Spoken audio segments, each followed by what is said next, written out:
समझ नहीं आ रहा अपने सैलरी इंक्रीमेंट का क्या करूं। बेटा इतना क्या सोच रहा है? अपने म्यूचुअल फंड्स के एसआईपी का टॉप अप करा ले। This is the right time. क्या? समझ में नहीं आया। बेटा इतना क्या सोच रहा है? अपने म्यूचुअल फंड्स का एसआईपी टॉपअप करा ले। This is the right time. अब समझा।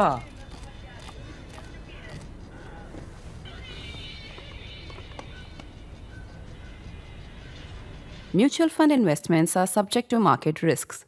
Read all scheme-related documents carefully. Did not think a large-scale war was possible in the 21st century. It does show that there is a common sense of wanting to challenge the existing global order between countries like Russia, China, North Korea and Iran, all of whom have helped Russia in one way or the other. You know, we need to be very clear here. There is no existential threat to Russia now or before this war. In fact, the most peaceful borders Russia has are the ones where there are NATO countries on it. But I think the Russians are better at strategic adaptation. And the thing is that is the more important thing, because that is how you win wars, not just battles. The question is that of neutrality, whether Donald Trump is going to come at a time, going to build an equilibrium which is going to give Russia and Putin something they want and Zelensky and Ukraine on the other hand. You know, the Russians occupy 18% of Ukraine. Kursk is a vastly smaller percentage of Russia than that, but Ukraine holding any part of Russia is a political problem for Putin. I mean, I think the Americans and others in Europe have been more scared of Russia losing than Ukraine losing. That is a strategic tragedy, but I also think it's strategically immoral. From cutting-edge technological innovation to the deployment of ICBM variants and the weaponization of nearly everything, the Russia-Ukraine war has fundamentally reshaped the way modern conflicts are fought. It has also underscored the critical role of resilience in the military-industrial complex and refuted the idea that modern wars are going to be swift and decisive. Over the past 3 years, we have witnessed numerous inflection points in the war. Yet, while expectations of significant Ukrainian breakthroughs, aside from those in Kherson and Kharkiv in late 2022, were often overstated, so too were predictions of a decisive Russian victory. Despite being outgunned and outmanned for years, Ukraine has continued to resist and adapt, and Russia has not been able to win, even though it has continued to advance more steadily in the last few months. As the Ukraine war approaches its 4th year on February 24th, 2025, I felt it was essential to speak with a specialist on how this conflict has evolved into a true multi-domain operation, spanning land, air, and sea theaters, not to forget information domain as well.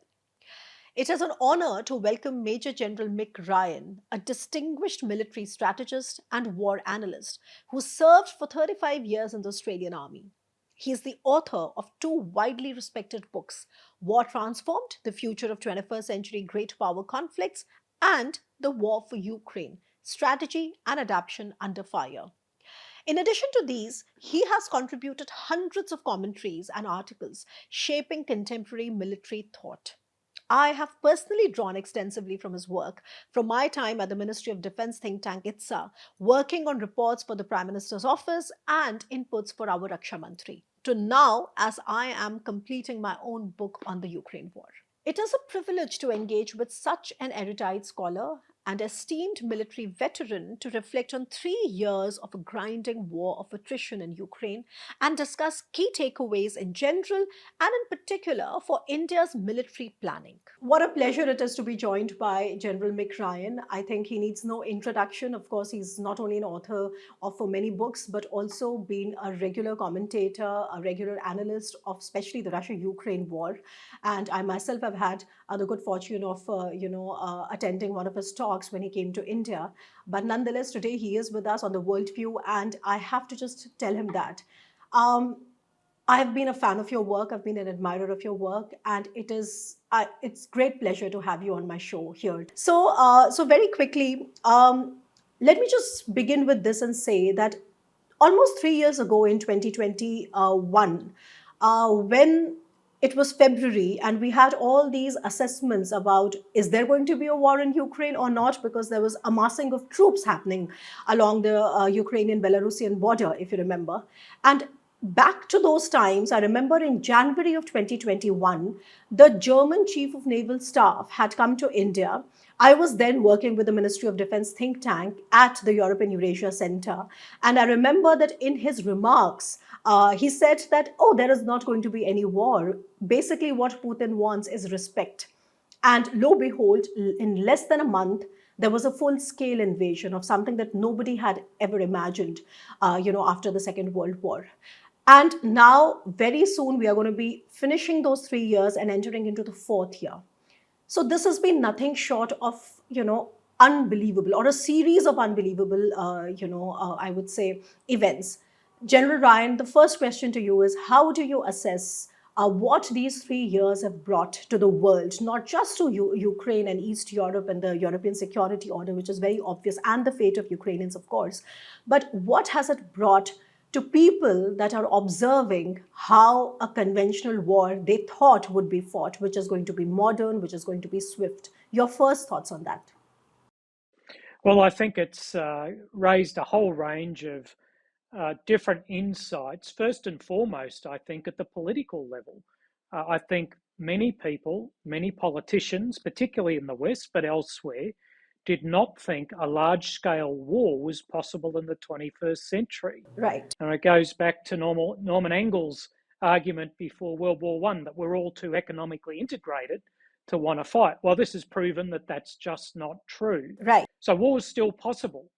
And therefore that drives politicians to better understand how to deter them, how to invest in alliances and in preventing conflict, not just assuming they won't happen. So I think at the political level, it's delivered a shock to a political class that for 30 years has assumed that large-scale conflict was a thing of the past.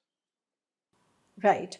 And also, General Ryan, when we observe the war, of course, I myself have been working on the war and have been, writing a great deal on it in the last 3 years. But for sure, when we are talking about how the war has evolved in terms of how it's been fought, I think one doesn't get a sense of it if we are only referring to, for example, the land battle. There is a particular dynamic that we see in the land battles. By the way, just for the viewers, I think it is important to highlight that in around September 2022, which was a few months after the war started, Russia actually declared constitutionally that 4 regions of Ukraine are now Russians. And those 4 regions were Kherson, Zaporizhia, of course, Donetsk and Lugansk, which form collectively the Donbass region. But even today, if you look, even in eastern Ukraine, in Donbass and Lugansk, we see that in the case of Lugansk, perhaps just a very tiny bit of Lugansk, which is still remaining in the Ukrainian control. But in the case of Donetsk, for example, there is still about 30% of territory which is still lying with Ukraine.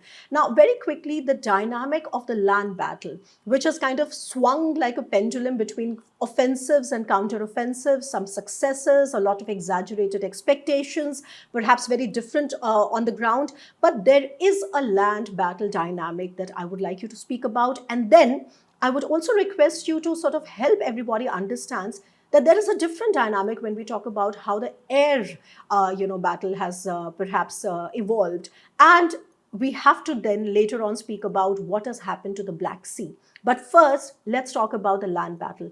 How has this become a war of grinding attrition? There's been trench-style warfare. There's been everything that we never thought was possible in modern wars, as you rightly mentioned in your first set of remarks. So let's first start with how the land battle has evolved and what has been the dynamic there.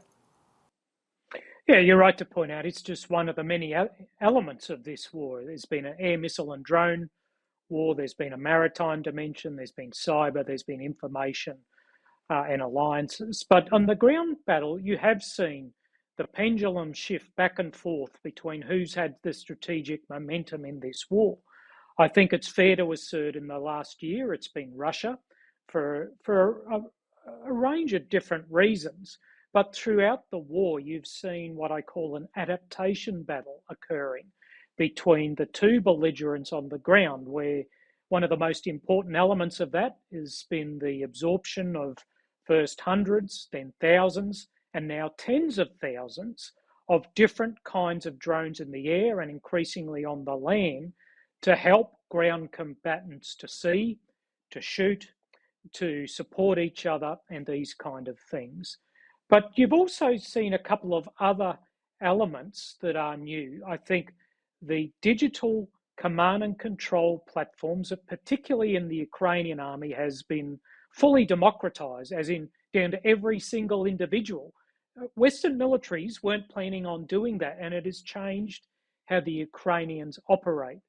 I think another new thing is the meshing of open source information and sensors and analysis with what has traditionally been known as military intelligence. And that's changed our view of the battlefield, both from the combatants' perspective, but as well as allies, as well as politicians, as well as crowd funders as well. So I think they're three new elements that have changed the dynamic on the ground. But I think there's a lot of old lessons about leadership, combined arms, and other things that are also just as important. Yes, and I have been following your works on it, and you've been calling it, I mean, this speciality or this unique characteristics of how the multi-domain operations have evolved in the war, which is going to be, frankly, the key takeaway for how other militaries are looking at it, because Ukraine, in many senses, is a live laboratory of how these strategies have been implemented, how they've been performing, how they've been changed, right? And I kind of agree with that. I mean, even in our own assessments, we've been trying to make sense of how the multi-domain operations have evolved.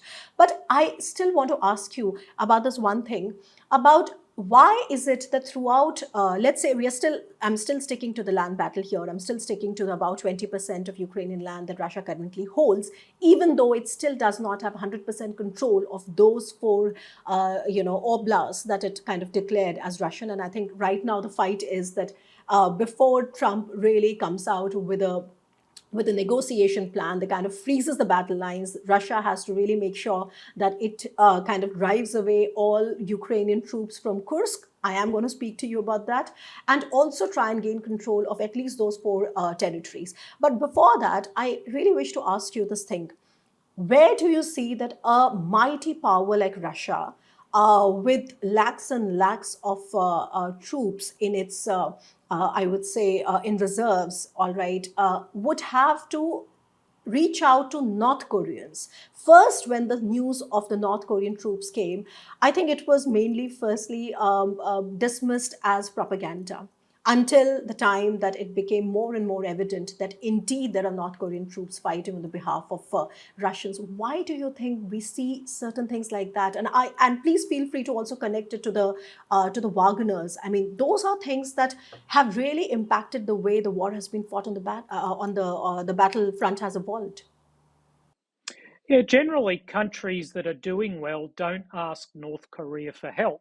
I mean, no country in history has actually asked North Korea for help in anything. So, this is historically unprecedented, where a country has been in such trouble it's had to ask them for help, particularly with the supply of munitions. I don't think the supply of North Korean troops has been particularly impactful. It certainly hasn't been decisive. They only provided about 11,000, whereas Russia has, north of 500,000 troops deployed in Ukraine. But it does show that there is a common sense of wanting to challenge the existing global order between countries like Russia, China, North Korea, and Iran, all of whom have helped Russia in one way or the other. So I think that's important. It's more about an expression of shared view of the future of the world, rather than whether North Korea has really materially helped Russia in this war. And also, I mean, why do you think that Russia initially had to turn to Wagoners, for example. Of course, we all know it kind of became very dramatic. They launched their own special military operation and started marching on to Moscow from Rostov-on-Don, and how it kind of fizzled out, and finally it landed in the death, perhaps killing accident. I mean, one doesn't know officially, but in the killing of Prigozhin, who was the leader of the Wagner group. But I would like to ask you, as a major general yourself, as a retired veteran, military veteran yourself, I mean, what kind of a military strategy is that when the special military operation, and something that we've tried to really struggle, I mean, we've tried to understand and we've struggled with it, is that the special military operation, the way it's called, has been a Russian MOD program. It's been an MOD operation. And then why do you see that there's even the scope of somebody like Wagners and all these paramilitary forces to first come? The Battle of Bakhmut was won because of the Wagners, right? Because of Prigozhin, and all the infamous videos then started to come out. Then it took 1 year for Russia to to win Avdiivka after Bakhmut, and then we have the North Koreans coming in. As a military strategist, where is Russia going wrong here? Because there have been so many times that Ukraine has been consistently outgunned and outmanned. And we have noticed that Russia has not been able to exploit the window of opportunity that came again and again and again. So it doesn't quite measure up, General Ryan. I mean, talking about Russia, the world's number two military superpower, it help me understand, why is it there's been this disjunct between what everybody expected and what happened on the ground? Yeah, I think there's a few contributing factors there, but if you go back to the Wagner group, I mean, the reforms that were undertaken by Shoigu and Gerasimov in the decade that led up to the war were heavily reliant on moving away from conscript army to what they would have, their view of a more professional army. It was more people, soldiers on contracts, rather than people being conscripted. So there was already a system for contract soldiers in the Russian military. So Wagner was an extension of that. And what they did offer was a more decentralized command and control. They did have some better ideas around tactics, but they also became a liability, and the MOD reined them in. And now the contractors are part of the Russian military. Now, I was in Iraq and I was in Afghanistan. There were military contractors there working for most of the participants. So this isn't anything new, and it's not just something that reaches back into antiquity. It's something that all modern wars have also featured, is the use of contractors and mercenaries. Now, to get to your question about why Russia, with its advantages, has not been able to achieve its political goals, which, as we know, are the extinguishment of Ukrainian sovereignty and the denial of its participation in the EU or NATO, I think there's a couple of reasons. One, Ukraine's up against an existential threat, and Russia is not. We need to be very clear here. There is no existential threat to Russia now or before this war. In fact, the most peaceful borders Russia has are the ones where there are NATO countries on it. What it did not have is it did not have a leadership ethos in its junior, middle, and senior officers that nurtured innovation and was able to keep up with the pace of Ukrainian innovation when it comes to drones, speeding up kill chains and these kind of things. So, even though Russia for the first half of the war, most of the war, has had a firepower advantage, now it has a manpower advantage, it has not been able to turn these asymmetries into a decisive strategic advantage. But at the same time, it would be rather unfair to say that the Russians have not adapted, because for a long time then, one kind of information warfare on the Western side was that because Russians could not take Kyiv, and then they had to retreat, and then eventually, the Ukrainian side was successful in the counteroffensive, at least in the first set of counteroffensives in Kharkiv and Kherson.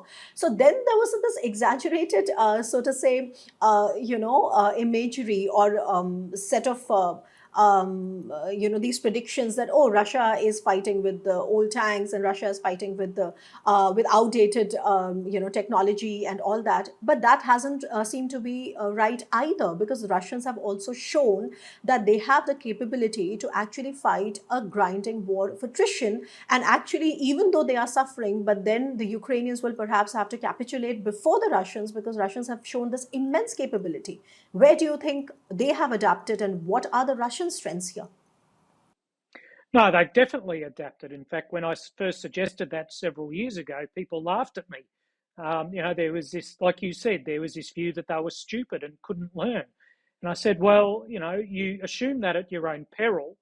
And certainly when I wrote my book, I've got whole chapters on where the Russians have adapted at different levels. I think their big adaptation at the start of the war was when they realised that after the Battle of Hostomel, this was going to be a longer war than they anticipated. They were the first ones to mobilise their people and their industry long before Ukraine or the West has even started doing it.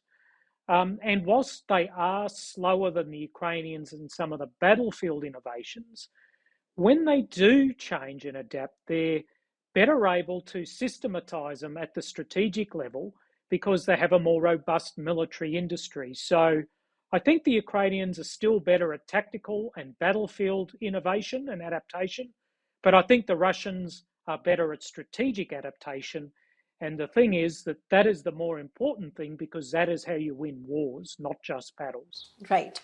And I think I kind of agree with what you're saying, General Ryan, because even now, even in my own trips to Ukraine that I've been making, because of course I wanted to have a more primary data centric analysis for my book as well. And I completely agree with this, because I think right now there's no confusion about the fact that Ukraine will not be able to get back its territory, even whatever the rhetoric in the Western, so to say, media has been like. The question is that of neutrality, whether Donald Trump is going to come at a time, going to build an equilibrium which is going to give Russia and Putin something they want, and Zelensky and Ukraine on the other hand. But but help me understand, now that we've tried to understand the land battle and all of that. If you Now we switch our attention to a bit of what is happening in the Black Sea, because that again has been a very, very fascinating case study. On the one hand, we had the Russian Black Sea Fleet with its headquarters in Sevastopol, etc. It's been unchallenged in the region. And on the other hand is Ukraine, with what people and analysts usually refer to as a mosquito fleet. But early on in the war, in 2022 itself, we saw the sinking of Moskva. And now there's a situation where the Russians have actually relocated their deployments from Sevastopol and taken it, further closer to their territory. There's about 30 or 40% of Russian Black Sea fleet has been damaged or destroyed by Ukrainian combination of sea drones, the Magura V5, and missiles like Neptune and so on and so forth. Where do you see the strategic relevance of what is happening in the Black Sea, also for the question of Crimea and overall battle dynamic? Yeah, I think what's happened in the maritime environment has been enormously important, first and foremost because 50% of Ukraine's pre-war exports and GDP was generated through its 13 Black Sea ports. So it needed to get some ports open again to start its exports to generate revenue. So it's important from an economic perspective. But secondly, it's important because it just shows the Russians to be not as good as they've been telling the world. And for a country that, all intents and purposes, doesn't have a surface fleet, it's done pretty well in pushing the Russians out of the western reaches of the Black Sea through a combination, as you mentioned, all these different semi-submersible and surface maritime drones that are now able to launch their own drones and fire anti-aircraft missiles, but also long-range missiles, a Neptune missile, and probably a little bit of support from Western allies who conduct ISR flights over the Black Sea. So I think not only has it been important for Ukraine, but a lot of Western navies are looking at it going, well, the Black Sea is different to the Pacific, but there are some themes here around the use of submersible and semi-submersible autonomous systems that we really need to pay attention to. Okay. The question of Black Sea also becomes very interesting because if you see, the Black Sea serves kind of a gateway to the Mediterranean and the Middle East. And if you look at it's as a transit of Russian gas and oil, etc., it's quite important for Russia. And one of the ways in which Russia was reinforcing its power projection, because even right now, you spoke of Odessa. I was in Odessa, a few months ago, and I actually went and saw the critical infrastructure with my own eyes. And I saw the number of, I discussed it with them, and they are still using, their bases in Crimea to actually launch all the attacks on the Ukrainian side, on Odessa, etc. But a large part of Russian power projection there was also coming from how the Syrian base, their base in Syria, in Tartus, was reinforcing it. And in fact, the Ukrainians called it the Syrian Express. So, but now that there's been a debacle in Syria, which is obviously going to impact Russia, you know that the base in Tartus, Russia has taken away its capabilities from there, kind of redeployed those capabilities. Do you think this is going to be even more difficult for Russia in the coming times? Yeah, I think it will pose a range of challenges for the Russians, but remember, they still largely dominate the eastern reaches of the Black Sea. The Kerch Bridge is still up. They have a land bridge through southern Ukraine to Crimea. So, I don't think the Russian position at Crimea is going to be threatened anytime soon. Not militarily. I mean, that might change with diplomatic negotiations. But I think at the moment the Ukrainians have achieved about as much as they want or they need to in the Black Sea. And I don't see any reason for them to want to push any further to the east at this point in time. Right.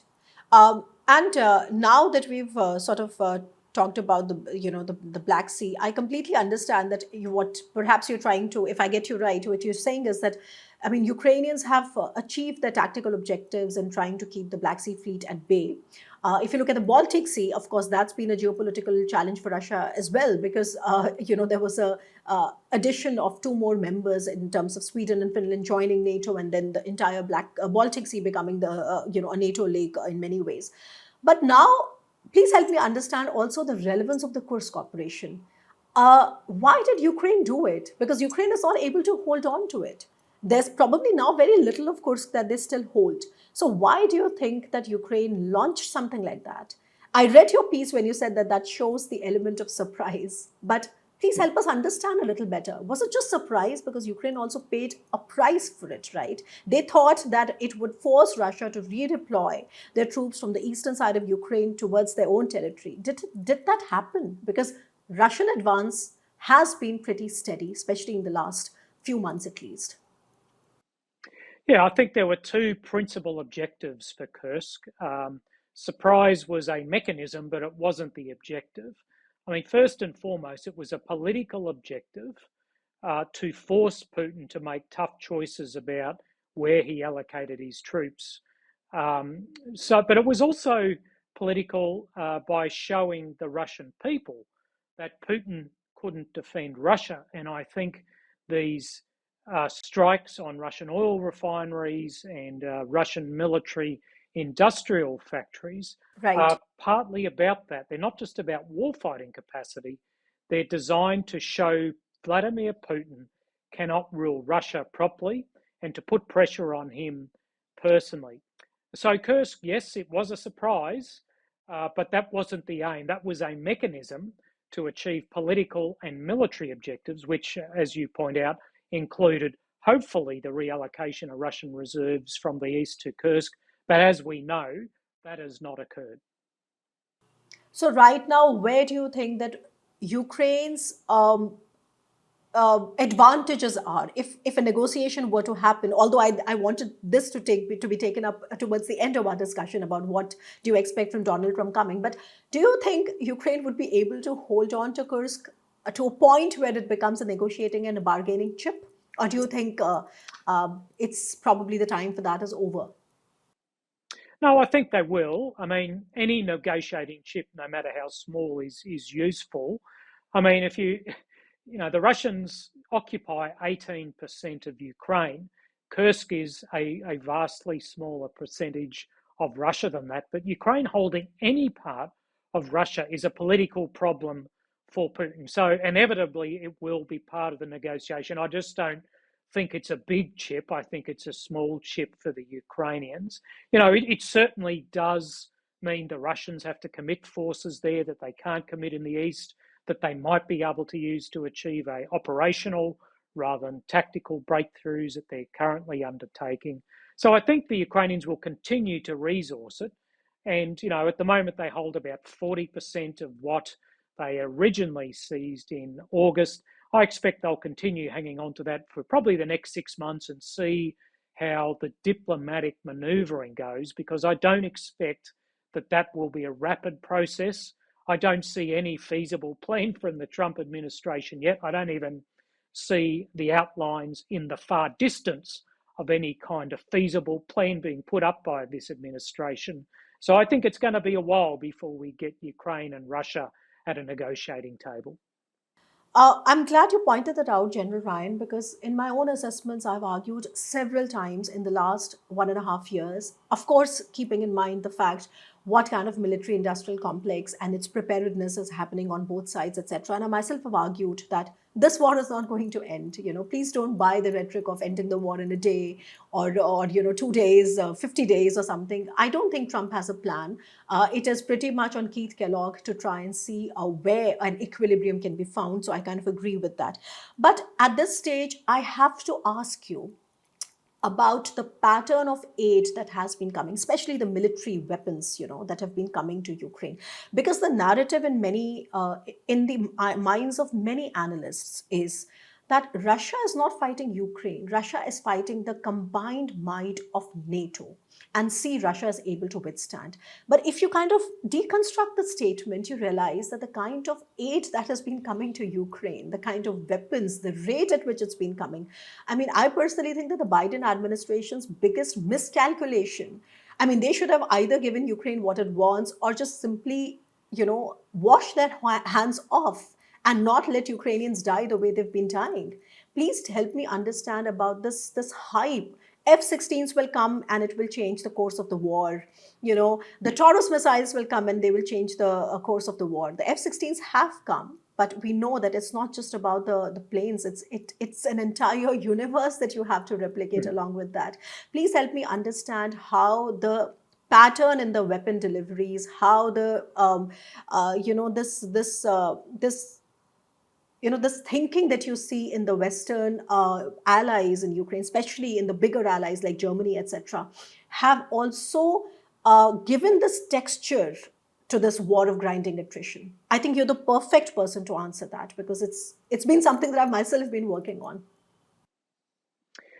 Yeah, there's a lot in that. First and foremost, I think we both understand there's no such thing as a silver bullet in war. There's no single weapon that can single-handedly change the course of the war, except for maybe, an atomic bomb, and we don't want to see that. And even then, it may not do that. Russia isn't fighting NATO, even though Putin says this in every single speech.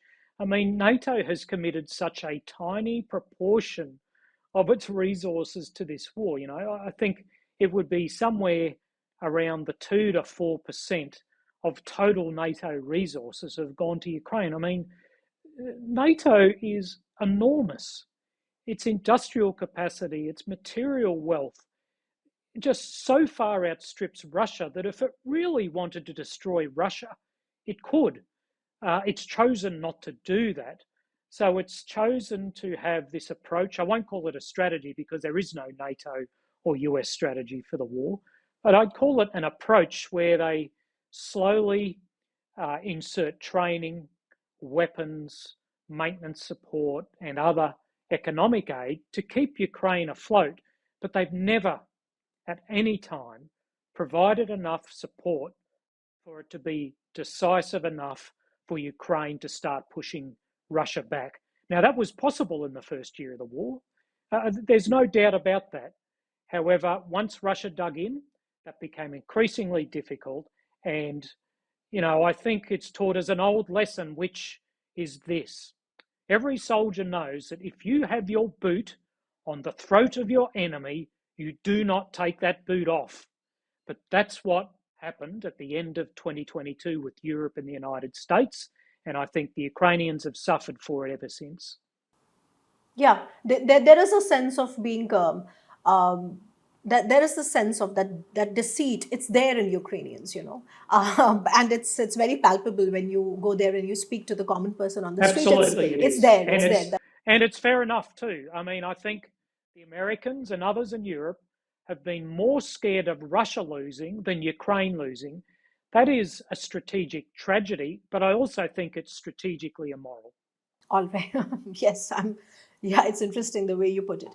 Do you really think that with a change in government in Germany, and if they allow for Taurus missiles, which have been so contested right now, do you think it would still lead to some kind of an advantage? Because why I ask you this question is because I think sometimes we nitpick too much when we're talking about a war that has been lasting. It's going to finish 3 years and enter into its fourth year, about one particular weapon here, another weapon there. But I guess how will it fit in some military strategy, right? There has to be a strategy at hand.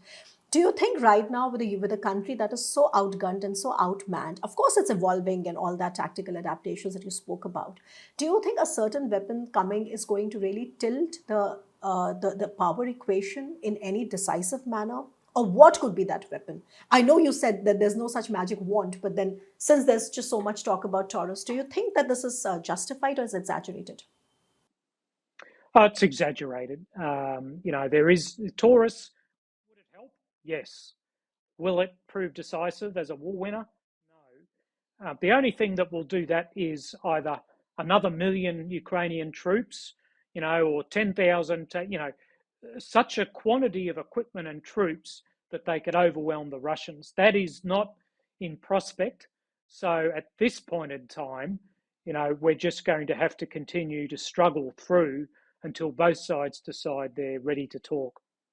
Right. Okay, so basically, I think one has to be careful of this entire propaganda about focusing too much on a particular weapon and making it look as if it's like the war-winning, magic wand out there. Now, General Ryan, I would like to learn from you this particular thing because we in India, of course, there's a way in which we've been perceiving the war. India has had official neutrality towards the war. The Prime Minister has said there's not an era for war, etc. India has tried to be the bridge between the East and West and North and South, etc. And I think there's a lot of merit there as well because someday the war will end and somebody will have to do the talking, right? But that is something which is still far etched into the future. What we see here in the last 3 years, you know that India was dependent on Russian weapons for many, many decades. And Russia, before the war began, India was still, placed this big order of the S-400 missiles, air defense systems, etc. After the war has begun, India has not played a fresh order, like a big order. There is, of course, licensed production of Sukhoi Mk-30 fighter aircraft, as well as the BrahMos missile, which is a licensed production between two countries. But one thing that really bothers us is the pressure on the Russian military-industrial complex.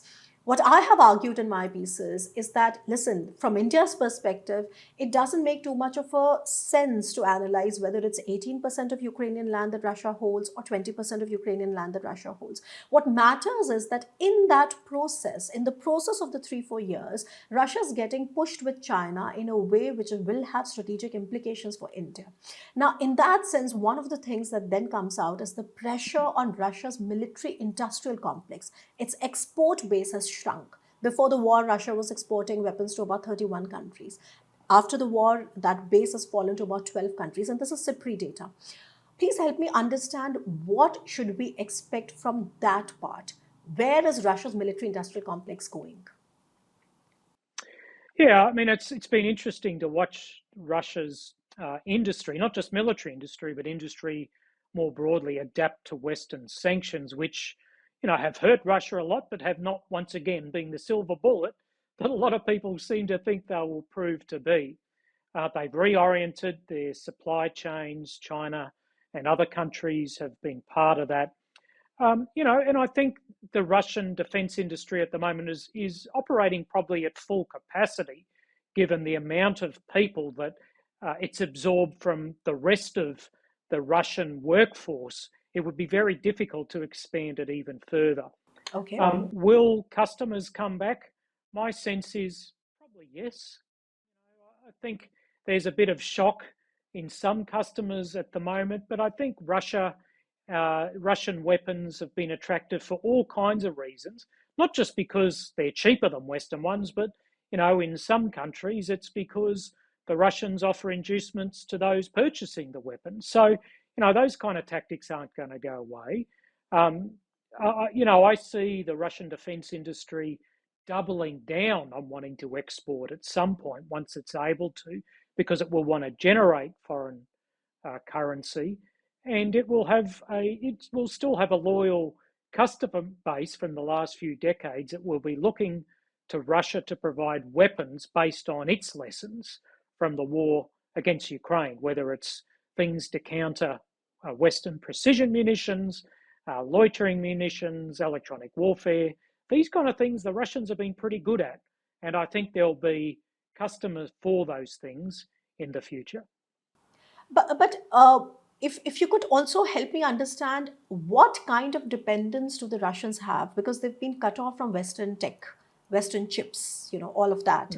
What kind of dependence, in your assessment, are the Russians started to have, on the Chinese technology? I ask you that question because of a specific reason. We, as you know, we have a complete strategic breakdown of strategic trust between ourselves and China because of our border disputes and what China has done in April of 2020, etc. And our Ministry of Defense has been rather categorical in saying that we have to cleanse our defense equipment of Chinese remnants, technology, etc., because of the way, these dual-use technology equipment work. Now, one of the mysteries of this war, which will take a long time to kind of be demystified, is what really is the level of Russian dependence on Chinese technology? Well, that's the real question, isn't it? I mean, I think they're becoming more dependent because they've had to reorient their supply chains. But it's not just supply chains for things the Russians build. They've substituted in Chinese goods for things that Russia used to make as well. So it's not just supply chain, it's also things Russia can't make at all anymore that it's having to import from China. Things like trucks, really basic things. So there's a couple of aspects to this that, it might just snap back at the end of the war, or this might just be an enduring legacy of the war, that Russian industry has reoriented and has developed a different relationship with China compared to what it had in February 2022. I think the latter is probably more likely. There's probably no going back to February 2022, but, I'll stand to be corrected. Yeah, so those were very important points you raised, General Ryan. How do we, conclude a discussion on Russia-Ukraine war if we don't talk about the information operations? Please tell me something about that. That has been a very, very crucial part of this war, isn't it? Absolutely. It's been, one of those things of modern warfare that has proved that violence and influence are two sides of the same coin when it comes to war. You don't just have to win the war, you've got to win the story of the war, and both sides have invested in that. I mean, the Ukrainians in the early days, through President Zelensky, had a very powerful strategic influence campaign that gained them support around the world. That has tailed off a bit, but the Russians have also conducted strategic messaging in many countries around the world, and I get quoted Russian talking points in many countries that I visit. So both sides have invested in this. For both sides, I think it's working for both of them. I don't think either side has a particular advantage, but if you're talking about war in the future, you absolutely have to have a conversation about the role of strategic influence operations, misinformation and disinformation, particularly on broader societies and civil populations. And I think this is also something, that we are going to perhaps understand better in hindsight, because the nature of the thing is such. There's so much fog of misinformation and disinformation that often it becomes extremely difficult to really get to the reality of things. And perhaps this is something Yeah. that we would probably do better as a post-facto analysis.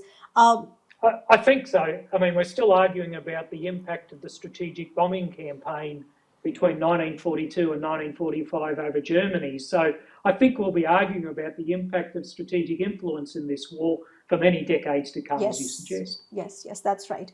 Now, very quickly, if we have spoken a lot about it, but this you are somebody who can perhaps answer that. If I ask you like a bit of a naive question about, okay, so in 3 years later, as we are now entering the fourth year of this grinding war of attrition, could you help me understand what have been the star performers when it comes to weapons, right?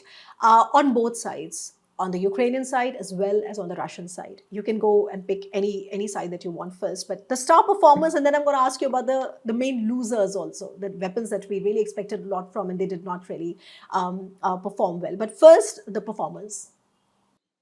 Yeah, I think drones have been the standout performers for both sides. Drones in the air first, but now at sea, on the ground, and more recently, drones being launched from drones. So I think, this really has been a standout technology, but it hasn't been possible without better communications, electronic warfare, human innovations in tactics and organisation. So I think that's a really an important one.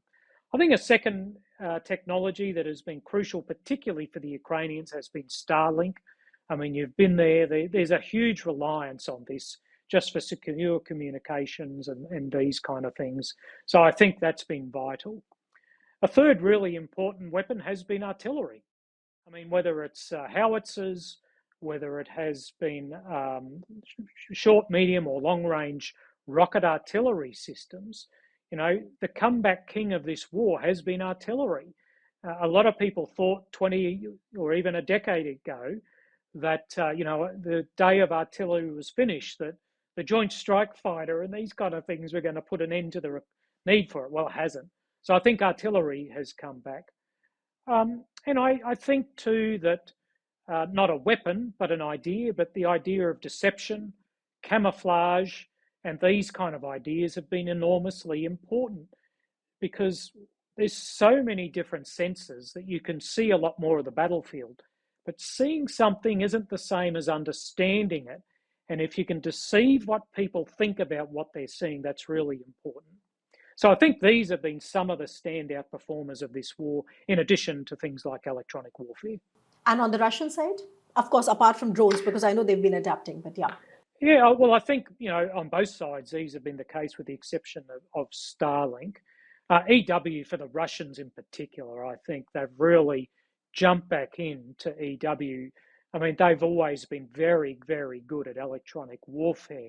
They kind of forgot that in the first couple of months, but they came back with a vengeance. And like artillery, it's kind of been the comeback king of this war. Right. And now, what about the weapons that everybody expected a lot from, but they didn't really give the kind of performance that we thought they would? So, the main losers. I think there's been a couple, possibly GPS or precision artillery rounds. They have at times been problematic because of the very extensive jamming networks, particularly that the Russians have.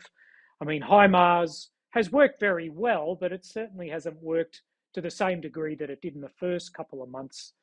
I think if I had to nominate one weapon system that we're probably going to see the end of faster than others is attack helicopters. I think that attack helicopters on the front line are finished. They just aren't survivable.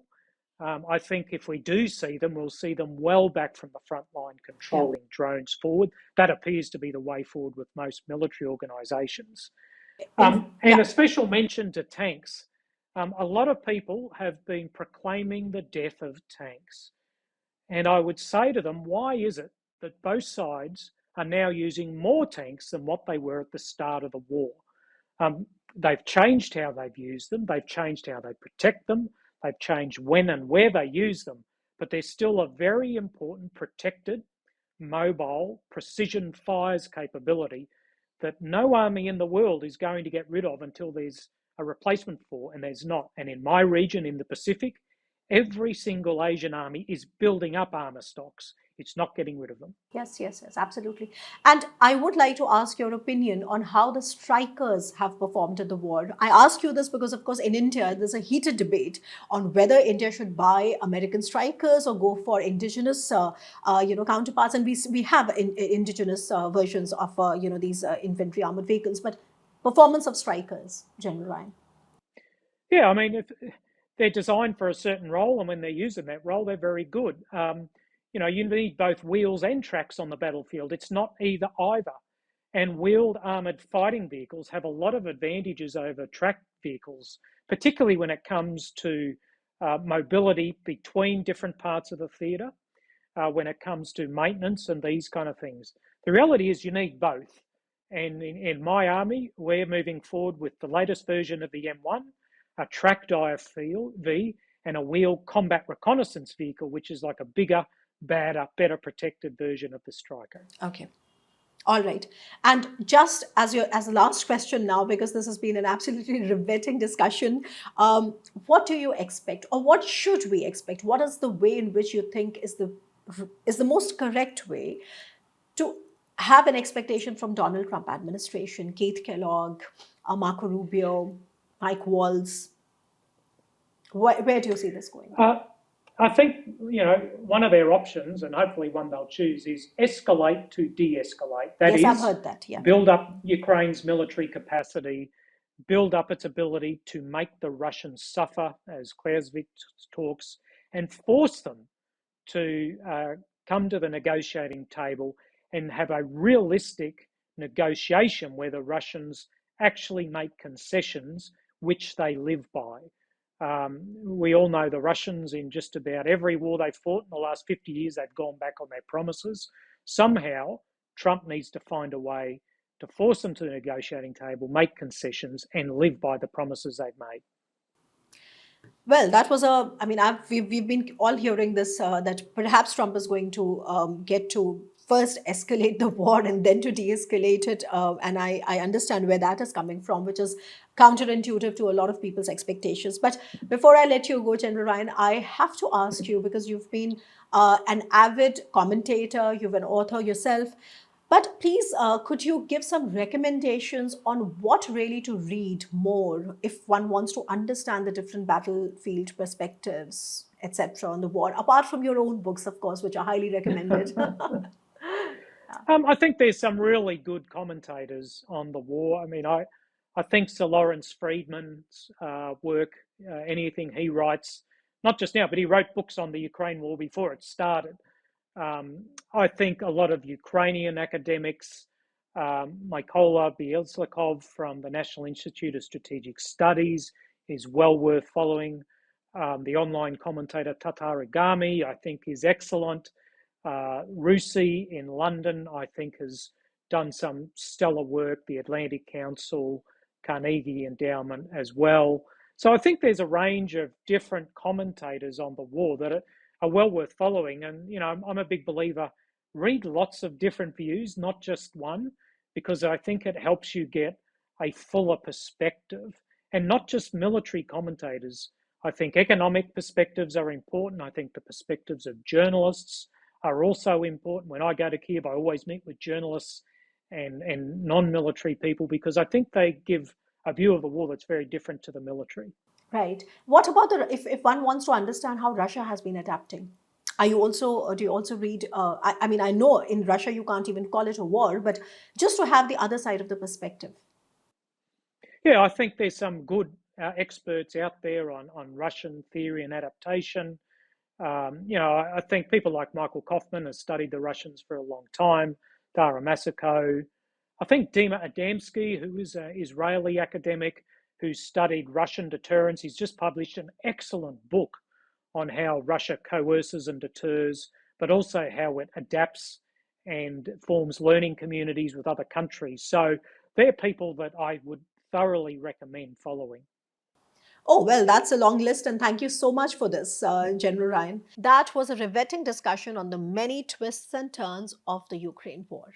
Several key takeaways emerged. Chief among them, the war's role as a real time laboratory for military adaptation. The prominence of drones, electronic warfare, digital command and control, and the role of Starlink have been central to this asymmetric conflict. No single weapon has proven to be a game changer, despite early enthusiasm around F 16s or HIMARS or the likelihood of Taurus missiles. The vulnerable nerve center of this war has been the disrupted supply of ammunition, which has cost Ukraine critical opportunities to turn the tide, despite the successes in Kherson and Kharkiv and Kursk. At the same time, Russia's military power was often overestimated, raising questions about why, despite its numerical advantage, it had to rely on thousands of North Korean troops and failed to capitalize on multiple chances to decisively end the war. It also shows that the asymmetrical war played out rather unexpectedly in the Black Sea region. Another major key takeaway is that the popular narrative of this being a war between the military industrial complexes of Russia and NATO is misleading. In reality, and according to data, NATO has only deployed about 2 to 4% of its total military capabilities. For deeper insights into this topic, which is a heavily debated topic, I recommend General Mick Ryan's book on the subject. Beyond Ukraine's fate, which is still indecisive, this war has reinvigorated European defense spending, with NATO members undergoing a major transformation to address their long standing vulnerabilities and pretty much under Trump's pressure. Meanwhile, Russia has displayed strategic resilience, often outpacing Ukraine's tactical adaptations, even though at an immense cost. Now, from India's perspective, the relevance of drones, EW, tanks, and precision weapons cannot be overstated. A crucial concern remains Russia's growing dependence on China as the war drags on, and how this might shape India's future defense industry cooperation with Moscow. The full implications of this will take years to unfold, but it remains a key area for India to watch closely. That's all from me today. You've been watching The Print Worldview with Swasti. I'll be back soon to unravel yet another complex geopolitical shift. Stay tuned.